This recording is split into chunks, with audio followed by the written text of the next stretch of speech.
কত বড় বাড়ি দেখো, এতদিনে একটা কাজের কাজ হয়েছে। সত্যি কি বলবো, আমি তো ভীষণ খুশি।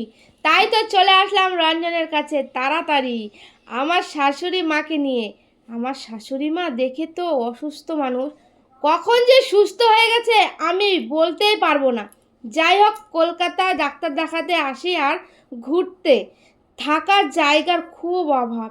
কারো বাড়িতে গিয়ে উঠলে তো হবে না, তাদের পরিস্থিতি দেখতে হবে। তবে ভালোই হলো, এবার নিজে দেওরের রুমে এসে রান্নাঘরে নিজে বাজার করে নিজে হাতে রান্না করব। আর কেউ তো বলতে পারবে না গুষ্টি ভরে এসে আমাদের বাড়ি খেয়ে গেছে।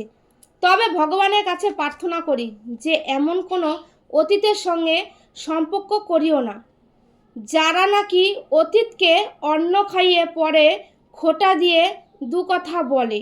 আর দেখো, এই যে চা নিয়ে চলে এসেছি, আর হতে সঙ্গে কিন্তু কলা রুটি এগুলো দেখা যায়। দেখো আমাদের ননদিনী কিন্তু চলে এসছে, মনি ননদিনী, মানে আমার ননদের সঙ্গে তো একটা ননদ থাকেই, আরেকটা ছিল ওটা নেই। আর এদিকে এই যে তোমাদের কাকু রুটি দেখাচ্ছে আর আমি কলা। মানে খুব খিদে পেয়েছিল, বুঝলে তো।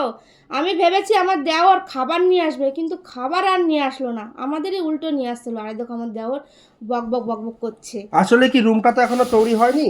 রুমটা মাত্র সব কিছু দেখো ডেকোরেশন হচ্ছে, এরপরে সব কিছু মানে আমরাই বাড়ি থেকে কিছু নিয়ে যাব। ও বললো অনেক টাকা খরচ হয়ে গেছে দাদা।